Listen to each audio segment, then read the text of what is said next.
late. We're just a few minutes over 6, so we'll go ahead and get started. On this webinar workshop today, we're going to talk about getting certified.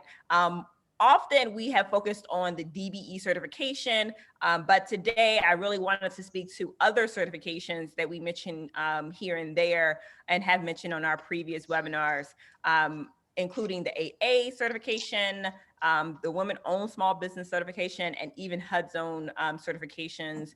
There's a few others that I've mentioned in the past, such as, if you're in Louisiana, the Hudson Initiative certification. But for the purposes of this webinar, we're going to focus on these particular certifications. I'm fortunate to have two of my favorite people and two people that know the ins and outs of all these certifications that we're going to be speaking to, and have helped individuals and business owners like myself get certified, and to be honest, simplify the process. Because even when I was first starting off, I'm like, where in the world do you begin? There's so many certifications. Which ones are most important? How do I use them when I get them?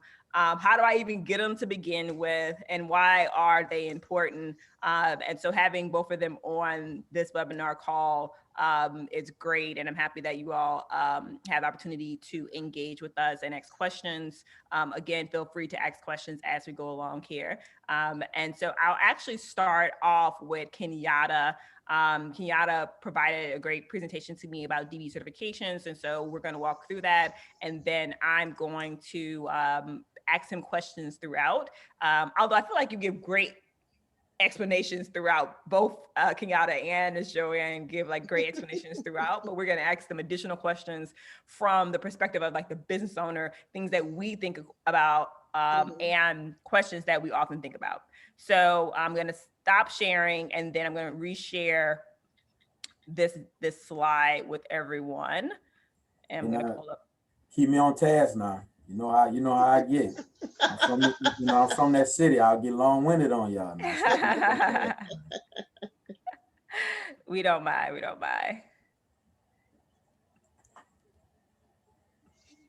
Okay, you guys should see my screen again. Yes. And so we're going to start off with the Louisiana Unified Certification Program, particularly the DBE, which stands for Disadvantaged Business Enterprises. The program was created remotely and to really remedy the past and current discrimination against minority and women-owned businesses.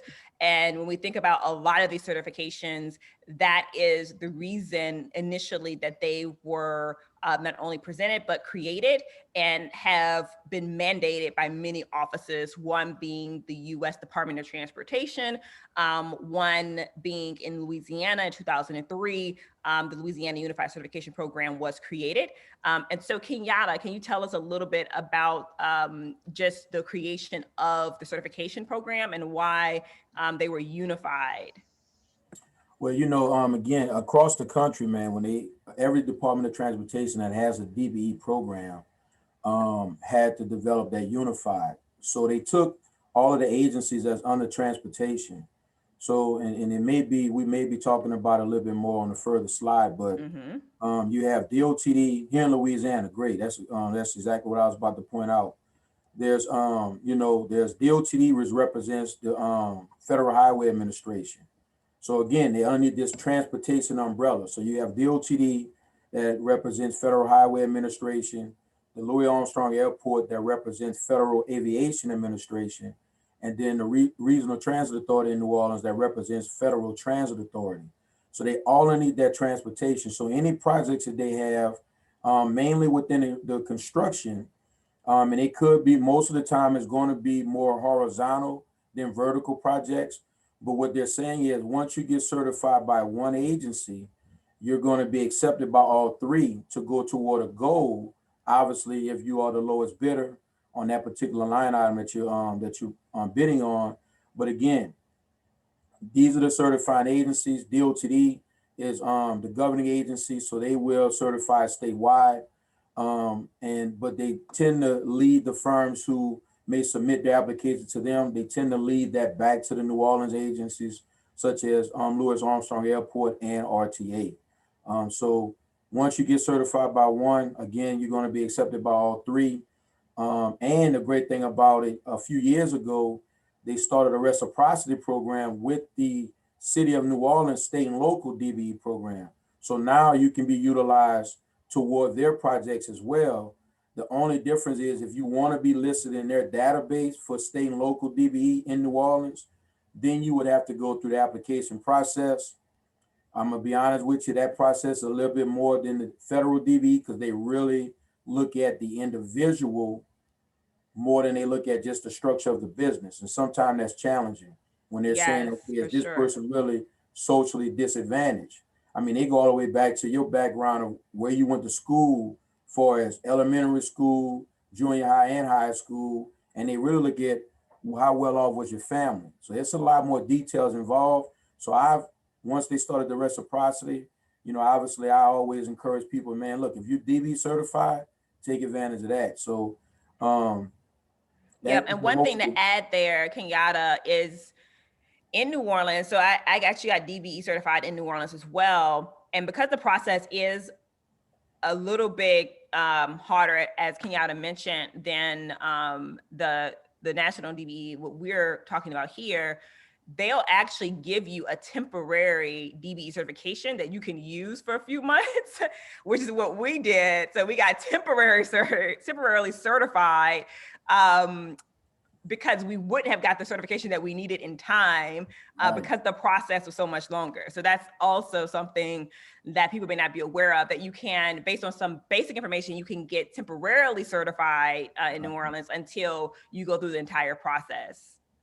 I think they may also do that because I believe probably within the next 40, well, maybe 2 to 3 months, the city of Baton Rouge is probably going to be launching their program as well. And they may have something similar to that in place, maybe the reciprocity, or maybe a one pager saying that you attest to get certified through their program while you still can be used toward any goals. I think that's a great idea. Hopefully they take that in consideration.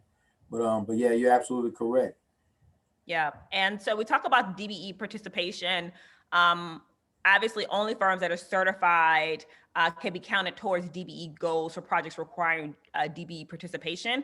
And so a lot of projects that we're seeing, DOTD projects in New Orleans, when Baton Rouge passes what they're seeking to pass in the near future, they'll require DBE participation. And this is where it becomes most beneficial for small businesses to be certified. DBE goals are set on projects that are estimated around 500,000 and above. And then the small business element, or SBE goals, are set on projects that are estimated to be between 150,000 and 500,000. Kenyatta, have you seen any projects that may be different or can be sole source to DBEs? These are some of the questions that we receive. If, say, a project is below $500,000, do you see DBEs having opportunities there? Whereas like a prom may not worry about a contract under 500,000. What are you seeing where DBEs play even outside of those projects that are $500,000 and above? And how do you see them going about getting those projects? I wish I could say that the primes wouldn't chase everything, Right. but they will. Exactly. When I got that question via email, I was like, oh, they chased the under $500,000 Yeah, too. that's the reason why that small business element was implemented. Because prior to 2012, they didn't have anything in place to allow the small businesses to even get a piece of the pie. So they started it in 12, and that's when they implemented the 150 up to 500,000 as far as the goal. Now, the only difference between the SBE and DBE is that you don't have to be a minority to qualify. Um, but when you are certified as a DBE, you're automatically approved as an SBE firm as well as ACDBE.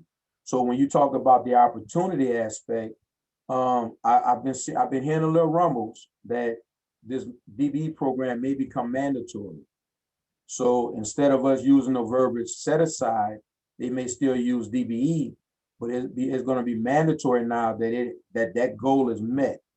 I can't really say that there's many too advantageous ways that they're going to have debundling opportunities, that verbiage has been mentioned for the projects in Baton Rouge. Don't know how, if it's going to pass, but if they do something like that, then obviously they'll even make those smaller projects more obtainable for the smaller businesses, because a lot of times it comes from what they're able to do as far as capacity, whether or not they have the right labor force to be able to do those projects. Bonding comes into place now, because when you chase it as a prime, you're required to have the proper bonding capacity. So there's a lot of things that take course in going after it as a prime. So the opportunities are there, and then sometimes you can collaborate. If you get the right firms together, then you can collaborate on these projects. However, if you're doing joint ventures, then that's something that has to be approved by DOTD. It's on a case-by-case basis. So that's where you can see some opportunities also. But yeah, I wish I could say that the primes aren't going, but they'll chase everything. So Yeah. Obviously lean on us, and we'll be able to help mend those fences between you and the prime contractors. Absolutely. And so a question that commonly comes up is, should a small business apply? And to be eligible to participate in these certification programs, you have to be a firm that's for profit, of course. At least 51% has to be owned by socioeconomically disadvantaged individuals who controls it. So you can't, for example, and I've seen like people try to start a business and they bring on someone that might fit this criteria, but they don't own 51% of the business. And so you have to have at least 51% ownership in the business, which means that you control the business. And then you have to meet the Small Business Administration SBA size standard, and you can't exceed 23 million in gross annual receipts. So to be considered a DBE, and then your personal net worth cannot exceed 1.32 million. Now, what does that consist of? I think that's another question that small businesses often ask. And so they like, does that include my house? Does that mean like all of my assets? Does that mean like are my cars included in that? What does that mean when they say a personal net worth that does not exceed 1.32 million? We had received a question about this before, and they were like, the gross receipts for your business are so high, but the personal net worth, so you have a business that's $23 million, but you cannot have a personal net worth over $1.32 million. And so I think that some people are like, well, what does that include? Well, that 1.32 million does not include your primary residence or the company that you're getting certified. So that's how they can stay within that threshold. They actually increased it, because back in 2012, it used to be 750,000. They've raised it up to the 1.32 million, which makes that pool even larger now. Because every time I get to that point of when somebody says, well, what are some of the upfront requirements? Every time I say 1.32 million for his personal net worth, every last one of them laugh. Like, well, I ain't got to worry about that, because I'm not even nowhere close to it, right? Now, I will say, though, that small business size standard has increased. It's 26.29 million now. They just said, I was reading it the other day, that it looked like that's going to be on an annual basis, that they're going to, it may stay the same, it may go down, it may go up, but it's not going to be like it was in the past, where it stayed that way for a number of years. But I'll always keep the firms abreast of what that is. But it's also important, when you're talking about that size standard, making sure that you're getting certified in the proper codes, the NAICS codes, as well as the DOTD codes, because there's a number of different ways you can be decertified as a DBE. If you're only certified in one code and you have reached that size standard for that particular NAIC code, and they remove that and you're only certified in one code, you can be decertified also. So it's always good to be certified in multiple codes for that reason. But also the other reason is, the more codes you're certified in, the more opportunities you have to go after projects, because there's no number of different line items that you can qualify for to meet a goal, right? So you got to be conscious of those things. And obviously we make ourselves available to be able to address that. But again, that personal net worth statement does not include the primary residence or the company you're getting certified. There is a statement that you fill out in addition to the application that's fill in the blank. So they make it really easy for you to be able to get to what that bottom line number would be. Absolutely. And here on this slide is some of the required documents that they're going to ask for. So you have to have, access to your resume. I think I had like a 1-page, because when you have your own business, sometimes you just don't even have a resume. You think about those things after the fact. And I put together like a 1-pager. Then they ask for your personal net worth statements, your federal tax returns, your personal federal tax returns for 3 years, documented proof of contributions used to acquire ownership. So in that instance, so documented proof of contributions used to acquire ownership. In this instance, they're talking about another company, right? So if you acquire ownership of another company and you took over majority control of it, which now made you, gives you the ability to become DBE certified, correct? Well, I'm gonna say this in real quick about the first 4 items that you mentioned, are documents. That has to be provided for everyone that is in the written application. So if you got multiple ownership that meets the criteria of minority, women, if they meet those 2 things, the personal net worth and the 3-year gross receipts, because you can have equal ownership, like you and I can own a business and both have 50-50, but because we both minority and you also win, we can both be on there. So if we're both on this application, everyone has to provide a resume, everyone has to provide a personal net worth statement, everyone has to provide the personal federal tax returns and the federal tax returns. So now, to go to the other question about the documented proof of contributions used for, they're really talking about the business itself, because as you're filling out the application, you will recognize, again, with the federal DBE program, is really targeting the structure of the business.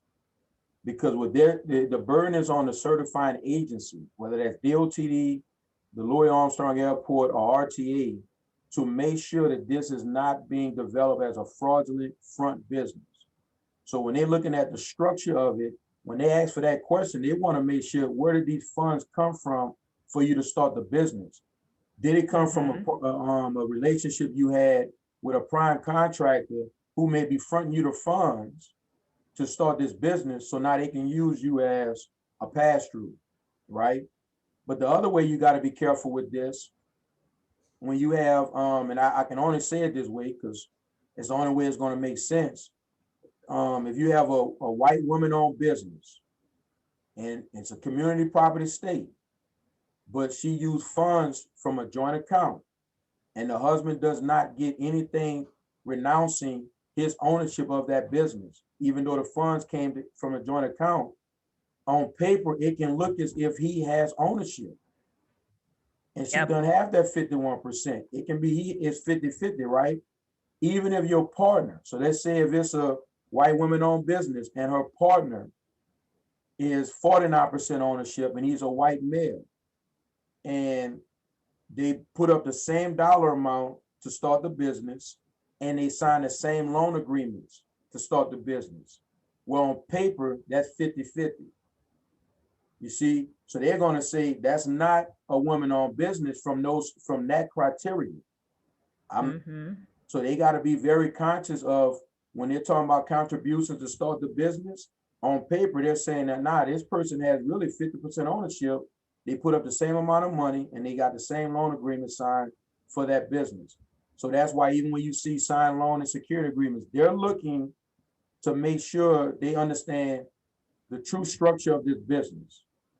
Because obviously, for anyone that's listening, you will want to make sure that they're protecting the integrity, because you don't want to be part of a program that allows those kind of firms to slide through the crack, and now it takes away from your opportunities. So I always say that to everyone, man, just understand they're not looking for a reason to deny anyone, because the more firms that they can have in the program, the bigger the percentage is going to be on the goals per project, right? Yep. So everything you're going to see, because I think some of the other slides are going to be required documents. Every one of these things are going to be stating based off of what's the structure of this business. Now, the other thing with these required documents, anybody that's watching right now, please understand, I don't recommend you go to the checklist before you start filling out this application, because you're going to get discouraged and you're not going to continue. Because when you're looking at it, you're gonna be like, man, I got to come up with all of these documents. Where you only need to provide supporting documents for anything you provided a written answer for in the application. And like Sevetri just said, when you first getting started, especially if you're a sole owner, you're not going to have all of these things. You're not going to fill in every blank on that application. So that means you're not going to need to submit these documents. Correct. And that's important. That's important to note, because you're going to see that long checklist and you're going to be like, oh my gosh, I don't even have these documents. So I may not apply to even meet the criteria to become DB certified. And that's not the case. Because when I first applied, I was like, I don't have all these documents. And so I brought what I had and it was enough to get certified. Because I'm glad you said that point, and I'm gonna let you move on, Ms. Sevetri. That's exactly what's going on. When they do the on-site visit, if there's anything else that they needed in addition to what you provided them with, they're going to ask for you to have that at the visit. Now, the visits right now are done virtually, so they would ask you to email them in, and they will review it with you during the on-site visit. So rest assured, you're not going to just automatically get denied because you forgot to submit something or you don't fill in all the blanks or have all the supporting documents, because it may not apply to you. Absolutely. So I love this slide because it talks about the tripwires. So you don't have to have what you don't have, but what are the tripwires? These are some of the tripwires that people who are applying potentially can get rejected or not approved, right? Here you have including unsigned documents with your application, leaving blank spaces on the DB application without explanation. So, putting NA or not applicable with explanation can help go a long way. Applying for incorrect, unnecessary next codes. Are these like the commonly known mistakes that you often see, Kenyatta? Absolutely. That's why when I started recognizing that, that's why I now, offer a full review of the application before they submit it in. Now, I'm not saying that review is me telling you what to say and what to fill in the blanks to get approved. I've never sat in on an on-site interview, and that's on purpose, because I don't want anyone to be able to walk away once you get certified and they say, oh, Kenyatta told them what to say and what to do or what to fill in.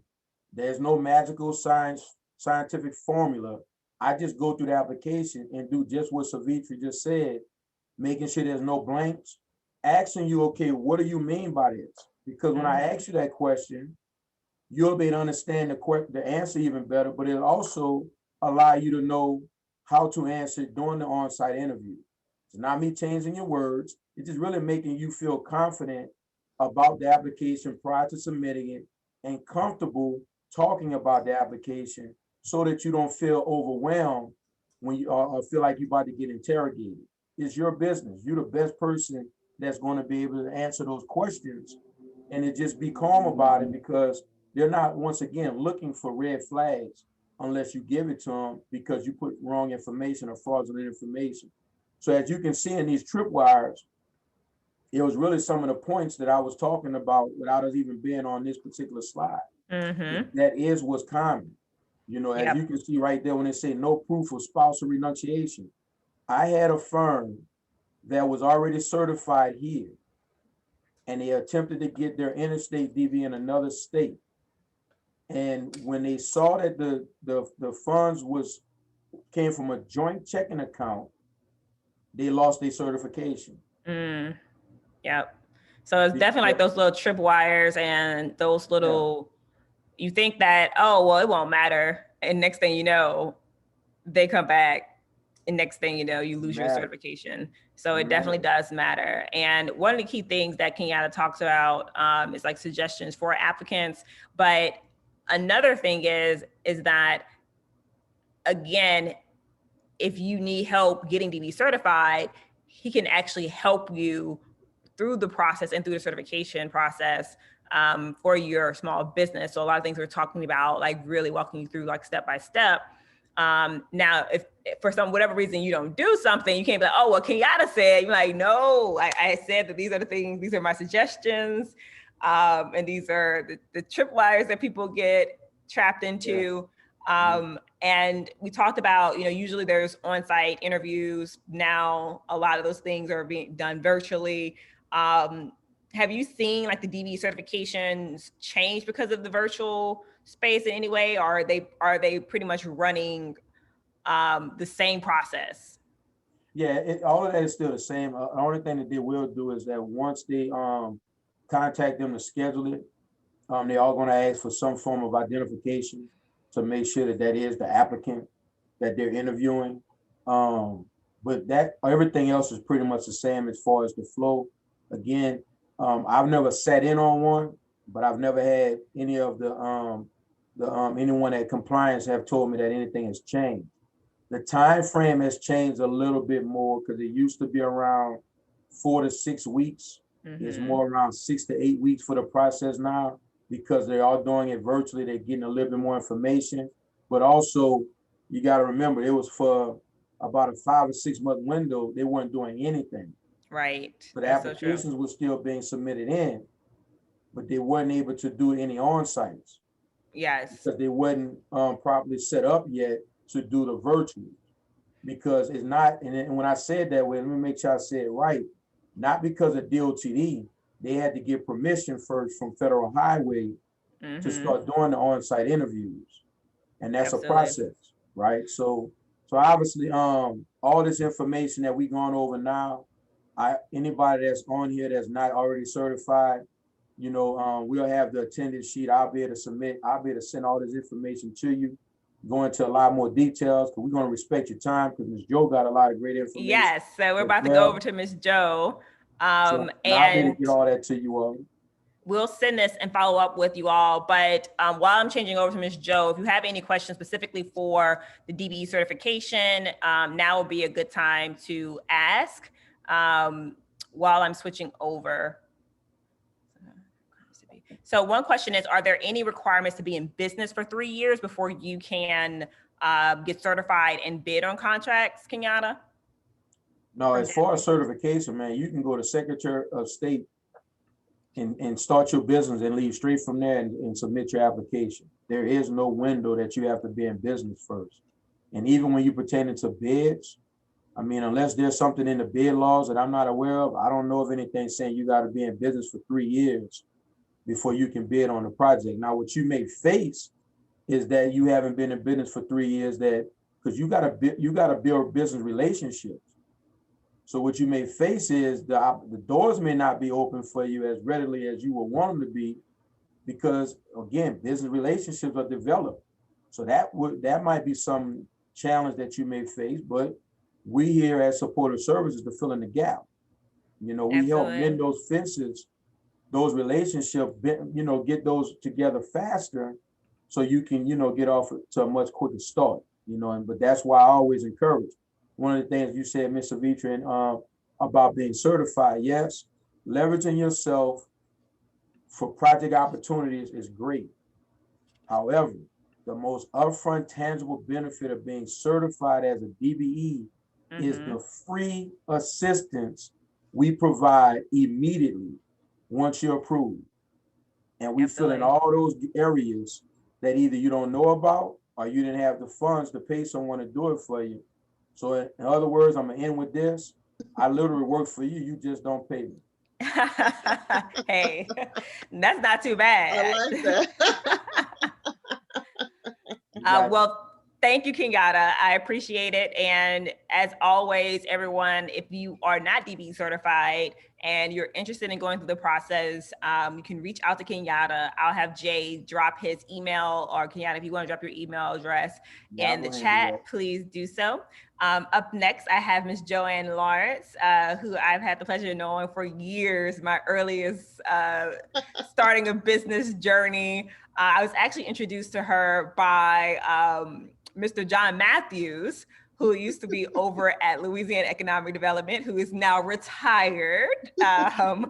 But he was like, oh, you need to meet Miss Joanne. You need to meet Miss Joanne. And so I was like, okay, well, make an introduction. And I had opportunity to also attend some of her webinars, to meet her at various events that the SBA put on. And so really excited to have her on. She's the Deputy District Director for SBA, the Louisiana District Office. And we have her here to talk about 8A, HUBzone, women-owned small businesses, and other certifications and the benefits of them. And so here, what we'll do, similarly to Kenyatta, we'll go through the slides. I'll ask questions that I have, but if you have questions, particularly pertaining to these certifications, please drop those questions in the chat and we will be answering them as we go through these slides. So Ms. Joanne, how are you? Thank you again for joining us. Thanks for having me. Can you kind of give us an overview of the federal government contracting, just like the incentive to want to not only do business with federal government contract as a federal government contractor, but also to get certified? So with the federal government, we know that we are the biggest procurer of goods and services. We estimate that we spend in excess of $500 billion in goods and services outside of our salaries and benefits. There is a goal of 23% to award approximately that amount to small businesses. And this was put in place under President Obama's administration. And for the past few years, we've exceeded that 23% goal. For instance, in fiscal year 2019, we did 26.5%. And in fiscal year 2018, we did about 25.5%. And that goal is broken down into the socioeconomic groups. So we have the small disadvantaged businesses, which includes 8A. There's a 5% goal. Woman-owned small businesses, and these are the ones that are certified by SBA, 5%. For historically underutilized businesses or HUBzones, 3%. And for our service disabled vets, 3%. You know, sadly, we've only met the WOSB goal twice since it's been in place, and since the HUBzone program has been in place since 1997, we have yet to meet that goal. So with getting certified, you're actually narrowing your competitive field. So if it's an 8A contract that's set aside, you're only bidding against other 8A firms, or you have an opportunity for sole source contracting. Likewise for WOSB, service disabled vets, and HUBzones. If it's set aside for any of those program areas, you're only competing against like businesses. So that's some of the benefits to you. You have those opportunities to bid on a limited competitive basis. Yeah, absolutely. So when we think about the 8A business development program, can you tell us a little bit about the 8A process, which the 8A process for me was probably the most intimidating certification of them all. And I was like, whoa, this is like the next level of certification.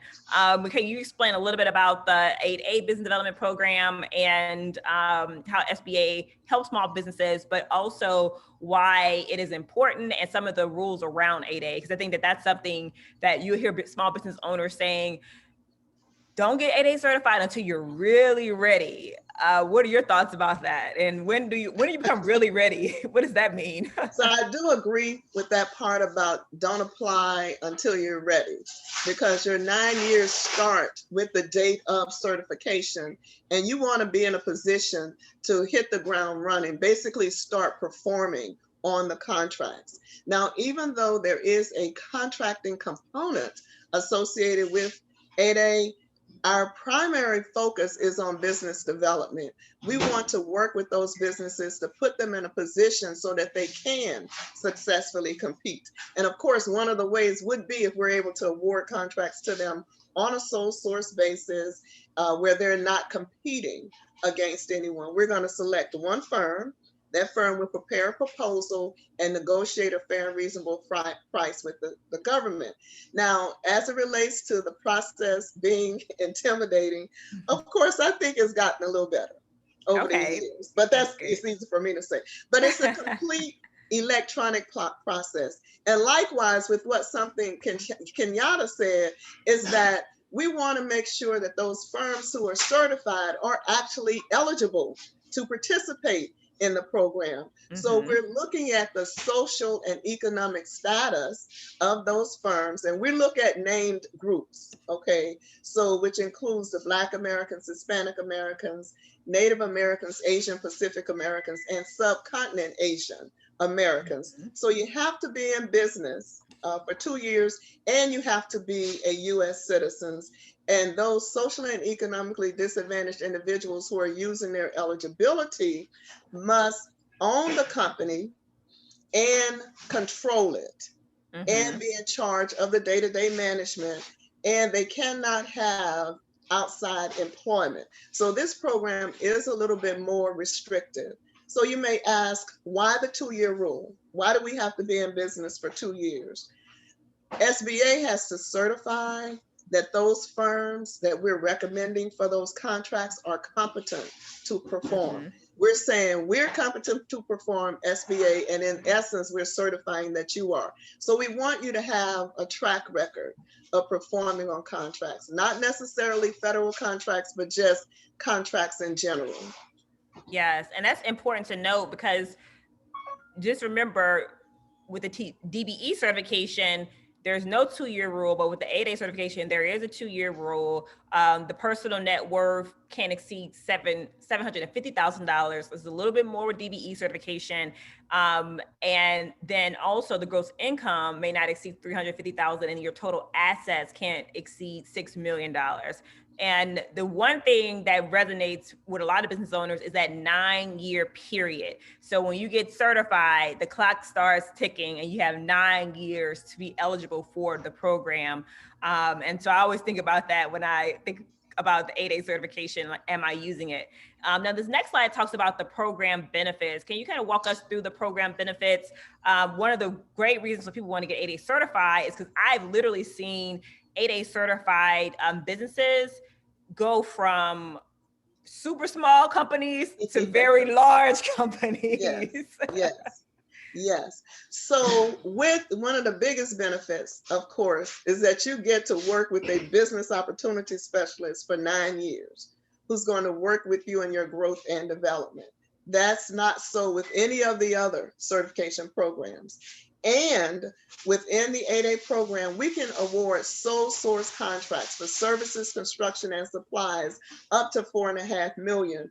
And if it's a manufacturing contract, sole source up to $7.5 million. What does sole source mean? You're not competing. You are dealing with the government one-on-one, and no one else is in the picture. Now, we can do contracts above 4.5 and 7.5, except that we have to accept them for 8A competition. So again, you're only competing against like businesses. So that means that no other firm that's not 8A certified can compete. And if it's construction, we restrict competition on construction contracts to Louisiana. So those are some of the big benefits of the Section 8A program. Absolutely. And the mentor, I was a part of a mentor protege program at the federal level that Leidos, which is a department, they primarily focus on the Department of Defense, but they also do contracting around IT and a whole bunch of other services. And they do a lot of work with the Pentagon. And I was fortunate to be able to go through their mentor protege program. Can you tell us a little bit about what a mentor protege program is and these joint ventures, and how, if any way, that the SBA is involved with those? So the mentor protege program that was in place with DOD operated differently from what's in place with SBA. For instance, with the mentor protege program with Department of Defense, that mentor actually receives some type of funding for working with you. For the mentor protege program with SBA, and what we have now is the all small mentor protege program, the purpose of that is it's a business development tool. And that's where some of the businesses lose sight. You want to go into a mentor protege relationship knowing what it is that you need out of that relationship. So you want to identify what your weaknesses are, what it is that you need to overcome those weaknesses, and secure buy-in from that mentor for your goals in growing and developing your business. Regarding the joint ventures, what the SBA's Mentor Protege Program allows you to do is to enter into a joint venture agreement with your SBA approved mentor without the rules of affiliation applying. Because generally, when there is a joint venture, the two parties become affiliates. So that means that if your mentor is a large business and you're seeking to bid on a small business contract, you would not be eligible outside of this relationship. So you want, and if you choose to do a joint venture outside of a mentor protege agreement, then you need to make sure that your joint venture partner is a small business for the size standard that's applicable to that particular solicitation. Yeah, absolutely. And that's essentially, when we think about like mentor protege programs, that's someone, you're a small business, you are seeking and now have 8A certification, and you're looking to partner and have someone as a mentor. And so as you go through various different departments, some different departments might have their own mentor protege programs that they partner you with someone who's kind of like been there, done that in a much larger group of business, and they're kind of teaching you the process and the game of how to grow your business via opportunities for you. But I love the fact that Ms.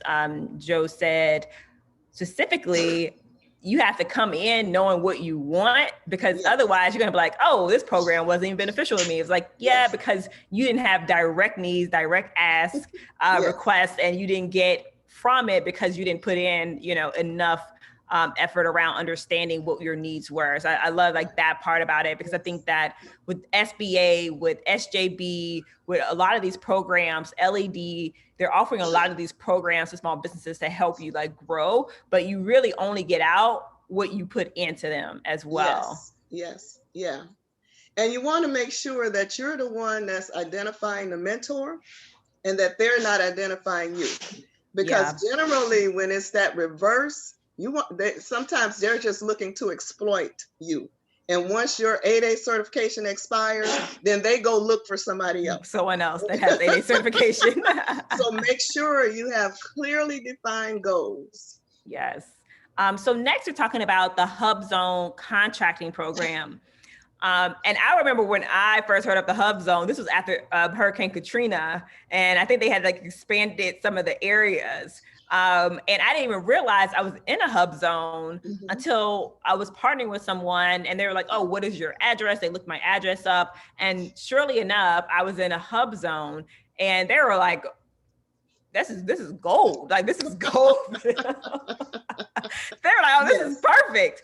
And I don't know if this is true, but I always found that finding businesses that were in HUBzones was one of the harder jobs that they were looking to do. It seemed like when we think about reaching those minimums, HUBzones were, the requirements were harder to meet than a lot of the other certifications. Do you find that was true or not so much? Has it been easier to find HUBzone businesses that are in HUBzone? And can you explain to us a little bit about what is a HUBzone? So first, HUBzone is historically underutilized business zone. And these are areas where there is high unemployment and low income individuals. So it's an empowerment contracting program that's set up to assist and designed to stimulate the economy in those areas. Now, with respect to, say, prime saying they're having trouble finding a HUBzone firm, it may be because there may be someone in that area, but they haven't gotten certified. So that goes back to the subcontracting opportunities. Those goals I mentioned early on that the federal government has are flow down goals to those prime contractors. So just like the federal government has that 3% goal for HUBzone, so does the prime contractors. You may have someone, their principal office is in a HUBzone. However, they may not meet that 35% employee requirement. And that may be something that's keeping them from getting the HUBzone certification. So that may be why some of the primes are saying they're having difficulty. we're doing a lot of HUBzone webinars, trying to get everyone, as many as we can. Right now we have 162 in Louisiana.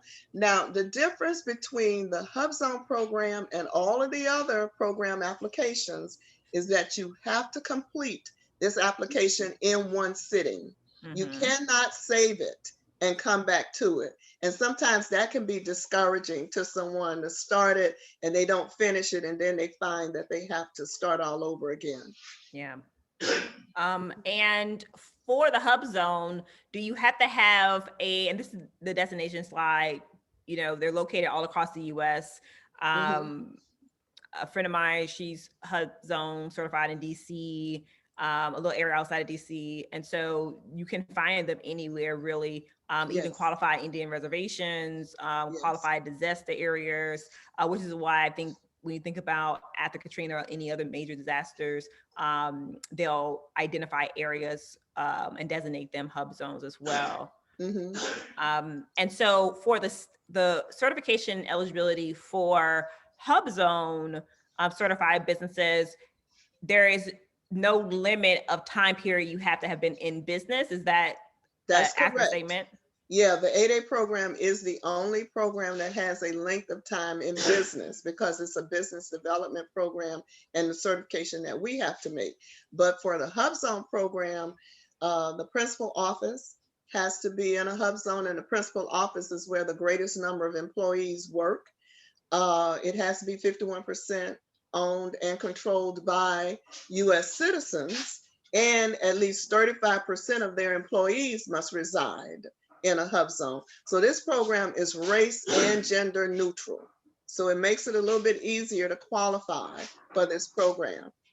And I find, I was speaking with a business, they're in a HUBzone, and one factor that is listed here, 35% of your employees have to be in HUBzone residents. And that's the part that tripped them up a little bit, but it actually gave, I actually thought it was like a great incentive for individuals to actually hire individuals from those HUBzone and underutilized communities.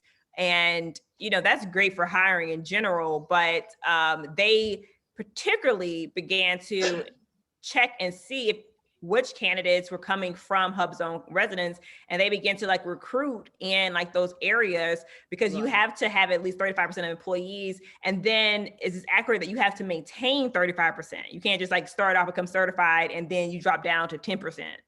Right. There is that requirement to maintain or attempt to maintain.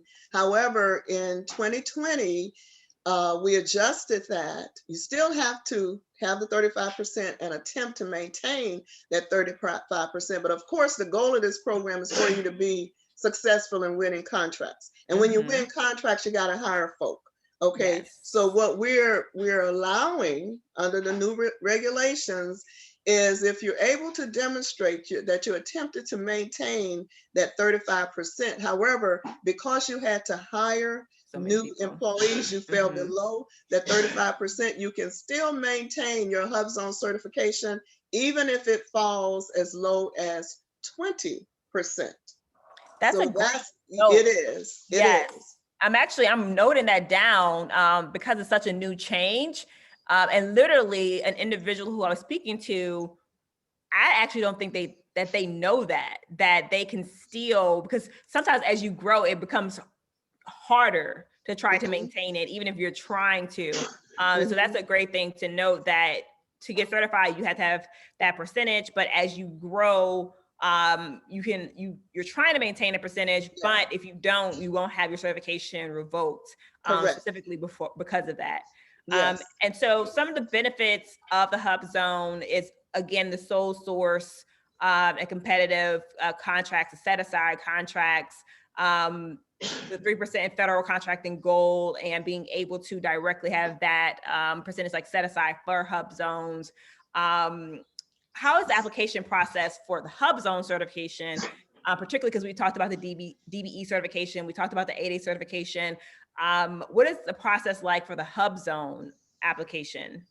So before I address that, I just want to clarify that sole source piece, because it's not like the 8A piece. Okay. Mhm.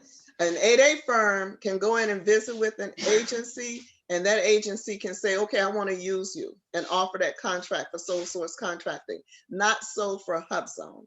For HUBzone, they have to conduct the market research and make a determination that there is no other HUBzone certified firm who can perform that work. Or if they bid it as a competitive HUBzone and they only get one bidder, they can convert it to a sole source. So I wanted to clarify that difference.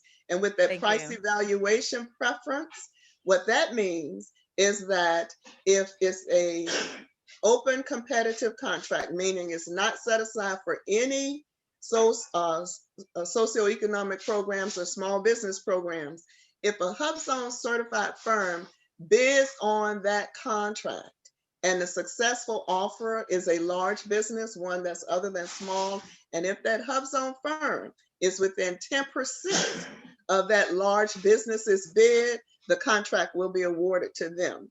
Now, Mhm. with the application process, and for all of the federal government certifications, you have to have that active SAM registration. Unlike with 8A, you're submitting that application through certified.sba.gov. With the HUBzone application, you're submitting the application through the general login system. So that's where you will go to submit your HUBzone application. And as I mentioned, you have to complete it in one sitting. You can't save it and come back to it. That's important to know because I Yeah. know I have at times did not know that and clicked out of it and all my information was gone. And I had to start over. So Yes. it's very important to know about Yes. applications that you come with your information, sit down, enough time to get it Yes. done and complete it. And I'll share this information afterwards as far as the link and application information Yes. for everyone who's attending. So the next certification program and one that I'm also certified in is the Women-Owned Small Business Program. Can you tell us a little bit about the Women-Owned Small Business Program? I'm often hear from women saying, okay, I became Women-Owned Small Business certified, but how do I really put it to work? And can I secure contracts by solely just being a woman-owned small business? So with the Woman-Owned Small Business or the WOSB program, it's important to note this is different from WBE, Women's Business Enterprise. WBE is for private industry. WOSB and Ed WOSB are for federal government contracting to help in meeting that 5% goal. So what you'll notice, again, an opportunity to bid against like businesses. You would only be competing against other certified WOSBs that were on those contracts that have been set aside for the WOSB program. The difference between WOSB and the others is that not all NAICS codes are eligible. Only 444 NAICS codes are eligible to be set aside for the WOSB program. And that equates to 113 major industries that are eligible. So yes, you can get WOSB contracts with the federal government under the WOSB program because the contracting officers are looking to meet their 5% goal. However, it's going to be a competitive process. So you'll be bidding against other certified WOSBs. And now, effective October 15th, 2020, you must have that formal certification by SBA. Self-certification has gone away. Oh, well, that's interesting. That's definitely important to note because there was a process in the past where you could self-certify. Like LED has a few programs that you could self-certify, but this program requires you to go through the SBA office and get certified through SBA. So definitely note that because there were programs, in the past where you could self-certify. Yeah, and and this certification platform now is beta.certify.sba.gov. There are two components, Ed WOSB and WOSB. So of Mhm. course, with the Ed WOSB, we're looking at your financial condition. Your adjusted personal net worth cannot exceed 750,000. Your adjusted gross income as an average for the past 3 years cannot exceed 350,000. Your total assets cannot exceed 6 million. Now, to go back to something that Kenyatta said as it relates to the WOSB program, if the husband has loaned money or if he has an officer position in the company, then the husband's financial condition will be considered as a part of this application process. So you have to have that 51% ownership, and that's unconditional ownership. And I can't remember I think Kenyatta used the term renounced their ownership. So we're in a community property state, we're in Louisiana. So unless there's a marriage contract in place, that ownership you have, the woman has, is community property. So that means that spouse, the husband, would need to transfer or donate or sell their community property interest to the woman. We also look at the managerial experience, the technical expertise and know-how, who's the qualifying individuals on licenses and permits to operate the company, who has the highest officer position, who makes the most money, highest compensated. Now, just like the 8A program, at least one of the women business owners must devote full time to the day-to-day operation of the business. So you can't have another job and participate in this program. And there is no length of time in business requirement for the WOSB program. That's great to know. And I think about the differences. We talked a little bit about this, like the NAICS codes from industry to industry. Is there an example that maybe you can give us, like as far as like industry specific? I don't have any like right off the bat. If I say something, it's gonna like go back a few years. Because originally, like 237990, which is that heavy construction NAICS code, was not a part of the original HUBzone list. However, we did a study, and now 237990 is one of the eligible NAICS codes. Also, what's important to note is that we're required ever so often to do an analysis to see how well the women-owned small businesses are doing in the various industries. So we will be posting in the Federal Register the notice that we're looking at the NAICS codes again to see if we need to add any or if we need to drop some off. The other thing to note about the WOSB program and federal government in general is that the federal government, if we're buying supplies or products, we have to purchase them under the manufacturing NAICS code. So you may have a WOSB or any small business that provides products or supplies. And they may be using that wholesale or that retail NAICS code. That's fine to have that on their SAM profile, but they also need to have that manufacturing NAICS code on there because that's how the government will purchase it, not saying that they are the manufacturer. And that's why you will not see any of those NAICS codes that's a part of the WOSB listing of eligible NAICS codes. Absolutely. And can you tell a little bit more about the rule of two?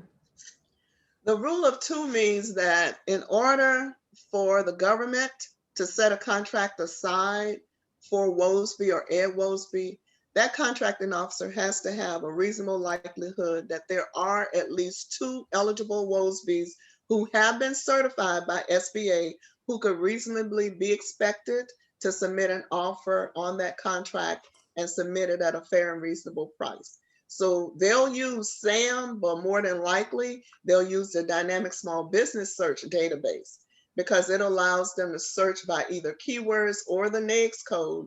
And if they find 2, they can set the contract aside for the WOSB program or Ed WOSB, depending upon the NAICS code. Absolutely. So one of the last programs we're talking about here is the veteran certification. Vets First verification program. Now, I'm not a veteran, but I have two brothers, one brother that's a veteran and one brother that's 2-3 years from being a veteran. And so I told him he doesn't know what civilian life is like. He's been in the military. He's been in the Air Force for almost 20 years now. And so in 3 years, he's retiring, but he's still going to be a fairly young man that needs to get out here and work. And so I told him, I was like, oh, you should utilize your veteran status in the next 2 years. You can start a business, you can do X, Y, and Z. But can you tell us a little bit about, there's the veteran-owned small business, then there's the disabled veteran-owned small business certifications, and the differences between, or how people become certified and the differences between those two, which I think, for the most part, the process I think is the same, correct? So with the Vets First program, it's not a certification. It's a verification. Verification. That's handled, it's a verification that's handled by the VA's Office of Small and Disadvantaged Business Utilization. You'll hear us say OSTBU. And this program was put in place actually to give veterans first and priority when it comes to the VA contracts. Mm-hmm. So the VA looks to award contracts to veterans, either service disabled or veteran-owned small businesses first, before they look to the other socioeconomic groups. So that the OSTBU's office, under that certification and verification and evaluation, or CVE process, looks at the veteran's application and make a determination as to whether or not they qualify. And then they will, once they verify them, they will place them in the vendor information pages, or VIP, and that's good for 2 years. Now, we encourage those veterans to start their re-verification process about 6 months before their verification ends, okay? Because if they miss it, they're going to lose their verification. Now that I've said all that, all of that's going to change in the next 2 years. That's because the National Defense Authorization Act of 2021 is requiring that SBA take over the certification of veterans. And that's going to include the service disabled vets and the veteran-owned small businesses. So the service disabled vets are the ones that have a service-connected disability between 0 and 100%. And then a veteran-owned small business is one that has no disability, but they're applying to be verified as a veteran. Mm-hmm. So to qualify, the business has to be at least 51% owned by a service disabled vet or a veteran individual. And they must control the daily operations of the company and manage it on a daily basis. And they have to be small. So for all these programs, you have to be small in your primary industry classification. Now, we recognize under this program, and the VA does as well, that you'll have some service disabled vets who are not able to manage the company on a daily basis. So there is a provision where a spouse may be able to step up. However, in order to do that, the veteran would have to provide documents to the VA to support that they're incapacitated and they can't manage the business on a daily basis. So we want them to be mindful of that, because we don't want the veteran to think, oh, I can start this business and then put my son in charge of it. No, that's not going to fly. And when we look at control, it goes beyond just the ownership. Who's calling the shots? And this is for all the programs. Who's calling the shots? Who has access to the business bank accounts? Who's setting the strategic policy? Who's signing contracts? As I mentioned, that would apply to all of those certification programs on the federal government side. And when it comes to community property here, I see just a note about joint ownership is automatically presumed by law in absence of specific evidence. So is that thinking about what we have been talking about related to like spouses, how does that come to play with the vet's first verification program when it relates to like community property or exchanging or having to like maneuver around criteria? So the veteran would need to provide documentation to the VA to demonstrate that there is a marriage contract in place, or something where, you know, the property has remained separate even though they are married. So that would be what would be required to be provided. Thank you. Because I know there's particularly when you're married and we think about like the joint ownership and who owns what and who's in control of what, I think that's where it becomes like a little bit gray. But for the SBA, it's like, is this or is that? And there's really no gray area. Yes, that's true. And, you know, like we always say, whoever controls the money, that's who controls the company. And that's why we look at who has access to the business bank accounts. So that's going to apply for 8A, it's going to apply for the women-owned small businesses, and for the VA to the veteran-owned small businesses as well. Of course, it's not an issue for the HUBzone because that program is race and gender neutral. Absolutely. And on this slide, we provided some additional information Ms. Joanne has here, which we'll share this as well, how you can get registered with sam.gov, and then also how you can find a certified verification counselor. And so you did mention, will this process change in 2 years as well, or will you still be looking to find a verification counselor, or will this now go through the SBA? They can work, we would encourage them to work with a verification counselor, and we have an excellent counselor through Lifetown Veterans Center, Carla Antwine. She's a disabled Navy veteran, and she loves this. You see my passion? She has more passion than I do when it comes. I don't believe that, Miss Joanne. I don't know about that. I'll have to meet this woman. You do. When it comes to her veterans, she say, my veterans, when she comes to helping those veterans. So if we have any veterans and you need help with this process, you know, let us put you in touch with Carla Antwine. And please, please, please, please, please do not pay anyone for SAM registration. It's free. If you need help with that, you need to reach out to us so we can assist you with that.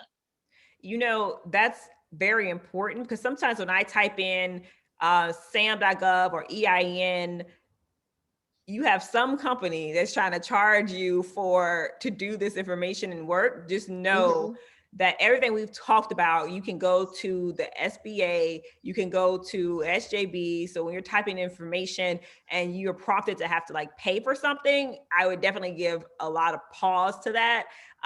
And reach out to your local SBA office, reach out to Ms. Joanne and say, how do I receive support and help for this? Because so much of this you do not have to actually pay for. Correct. Yeah, please. 8A, HUBzone, woman-owned, you don't have to pay. Let me say something about woman-owned. Yes, we have third-party certifiers. They charge you a fee, okay, for that certification. The unfortunate thing is we've had people who use the third-party certifier and they've been declined, okay, and then they come to us. I went to this organization and they declined me. Can I now come to SBA? So generally, yes, they know what the requirements are. And if you did not meet those requirements, you can go on and submit your application, which you would have to submit something through beta.certified.sba.gov anyway, because they cannot give you the formal certification from SBA. Only we can do that. So if you choose to use a third-party certifier, just know that you do not have to use that third-party certifier. We would encourage you to go on and submit your information through beta.certified.sba.gov. And then if you determine after you get your certification from SBA that you're looking for a women's business enterprise certification because you want to do business in private industry, then you can go to them. But they will charge you a fee because they charge you a membership fee in order for you to do your application. We can't do anything about it if you go to them first and they decline you and you paid your money. You're just a member for a year. So there you have it.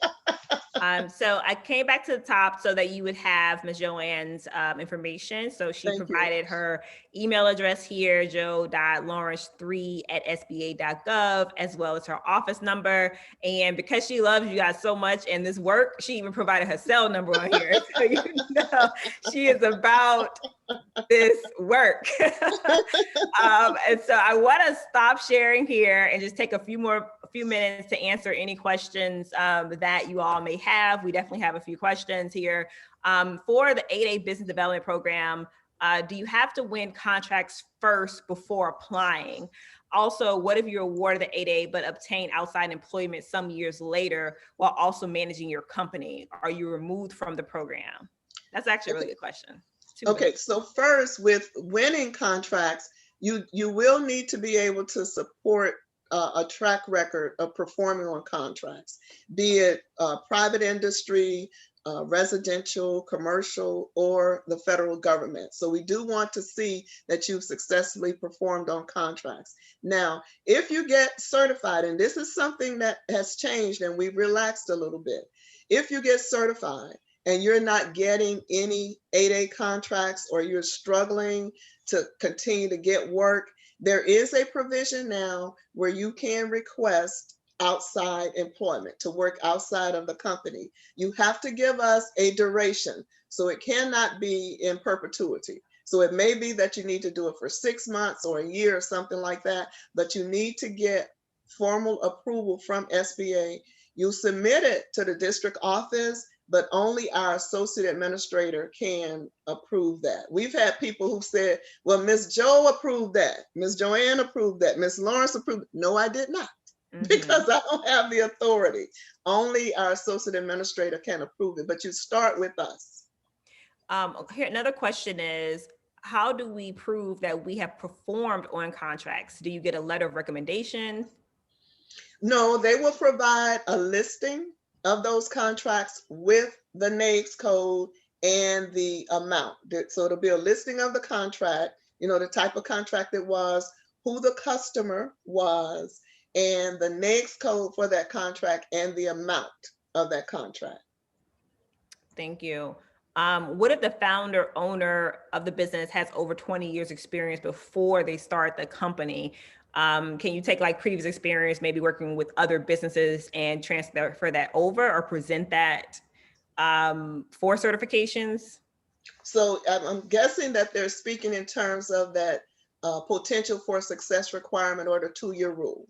So whereas you may be able to use that 20 years of experience, in order to get a waiver, there are some other areas you need to address. One of them being that you say you have the experience, so that's one thing, and the expertise, that you have the managerial know-how and capability to manage a company, that you have the ability to get financing to perform on contracts, and if you're in construction, bonding, and that you have the ability to obtain the equipment, personnel, or whatever it is to perform on the contract. And you must be able to demonstrate that you have successfully performed on contracts. So in all cases, whether you've been in business a number of years or not, we still need to see some contracts on which you perform. And that may be an invoice, or it may be a letter contract. Doesn't necessarily have to be like the standard form 33 or the construction contract from the Corps, anything like that. Just some contracts that you performed on. That's great. That's actually like great information, because somebody with 20 years experience, maybe have been working another company that they didn't own, but have so much experience and know-how. Mhm. And now they're like, okay, I'm gonna take this 20 years experience that I Yeah. put into somebody else's business. Yeah. I'm gonna start my own company now and do it, which I see a lot of people do that, right? And they know exactly, how to execute on the work, but now they're trying to figure out all the certifications and all the Yes. other side of things. Where most of the times you have like the business owners who are focused on like the certifications and whatnot. Right. One question that came to me was, if you are a woman-owned small business, ironically, this person's brother too. So you're woman-owned small business, and then you have another partner or someone else who has a veterans-owned small business. Can you joint venture, or can you like merge the businesses to have both woman-owned small business and veterans, or how does that work?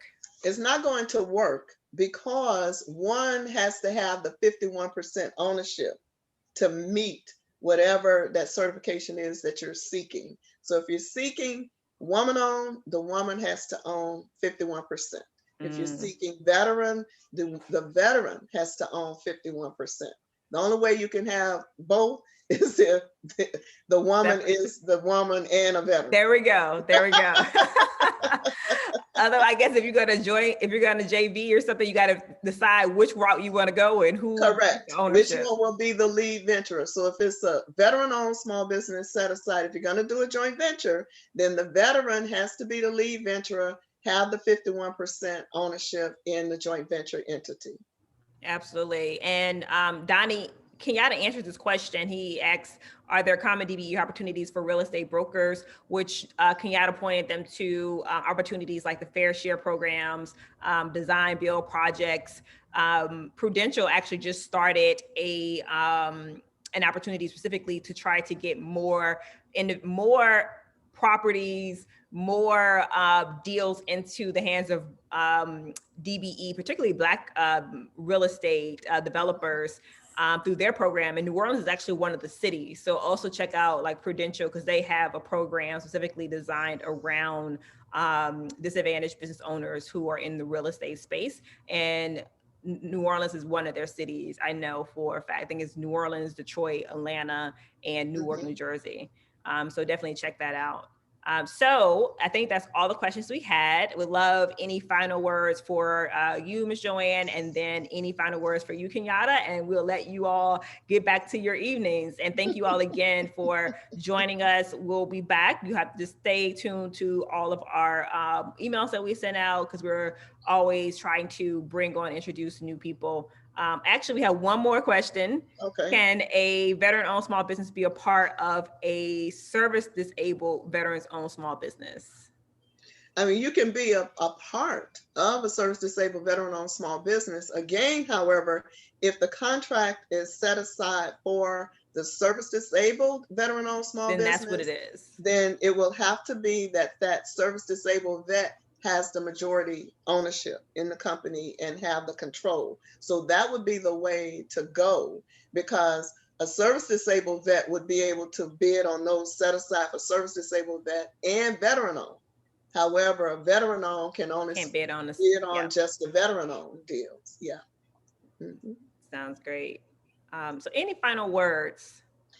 Just that I know that our applications appear to be cumbersome and time consuming, but that's why we're here, like to work with you. Now we're in a virtual environment, and prior to this environment, we were able to have you come into the office and we look at your documents, or we were doing the hands-on workshops like at the colleges, the universities, the tech park in Baton Rouge, Delgado Community College, the libraries, and all of that. So we're not able to do this, but we're doing the best we can virtually. So if you're working on your application and you need us to take a look at it before you press that submit button, I just need you to reach out to us, and we'll set up like a team session or something where you can share your screen with us so we can look at the documents before you submit them, because we don't want you to go through all of that and then not get certified. Now, unlike what Kenyatta said about looking at the checklist, we want you to look at the checklist before you start the application, because that means you can assemble all of your documents before you start completing that application. It's interactive. So when you get to a section and it's asking about control, and we want you to upload your bylaws or your operating agreement, whatever the case may be, you need to upload that at that time. Otherwise, you can't move to the next section. So it's good to have that saved to a flash drive or to your laptop. And I always ask, when an application is returned for deficiencies, what is it that we requested of you that you decided we did not need? Because if it's on there, we need it. If you have a question about it and what it needs to look like, reach out to us. So just so everybody knows that we are here and available to assist you, because the federal government is a lucrative market. Yeah. And I mentioned that those goals flow down to those major prime contractors, those who have subcontracting plans on file with the government. If it's a service contract and it was awarded to a large business and that service contract is over $750,000, they have to submit a subcontracting plan breaking down what's going to go to small businesses and what will go to each of those socioeconomic groups. And if it's a construction contract over $1.5 million, they have to do the same thing. So it's a lucrative market. We want you to take advantage of it. We're doing big things here in Louisiana. Please be a part of it. Absolutely. Kenyatta, any final words for you? And Craig, in the email follow-up, I'll send out the information about the Prudential real estate activity in that project specifically. So I'll be sure to include that in that email follow-up. The only thing I would have to say, man, is that, even listening to Ms. Joe speak about the different programs, you recognize that a lot of the information is similar to all of them that you have to provide. Obviously, formats are different, qualifications are different, but a lot of the supporting documents that's needed to be able to explain the difference of like the ownerships and all of that other stuff, those things are pretty common across the board. Like I just learned, I didn't know with your application process that you had to answer something before you can move to the next aspect of it. That's something that, because when people call and ask me about those programs, I want to be able to educate them on it. So that's the biggest thing. And just like what Ms. Joe said, man, we're here. I say it all the time. I keep myself available. I'm always going to respond back to you via email, phone. Everything goes to my personal phone. So you always have access to it. So don't hesitate. Like Sevetri just said, we put together these webinars because we know what's going on. We watching the movies. We watching everybody's movies, so we know what the common concern is. So absolutely. We target those points so that way we can have these opportunities to really hone in on it. And I'm just privileged to be around individuals like, Ms. Joanne and Ada and Sevetri and everybody else, because we all working on one accord to make sure that y'all win. So just continue to, keep your lines open, emails. We're going, websites. Continue to visit that, and obviously you're going to see some great things in store for 2021 also.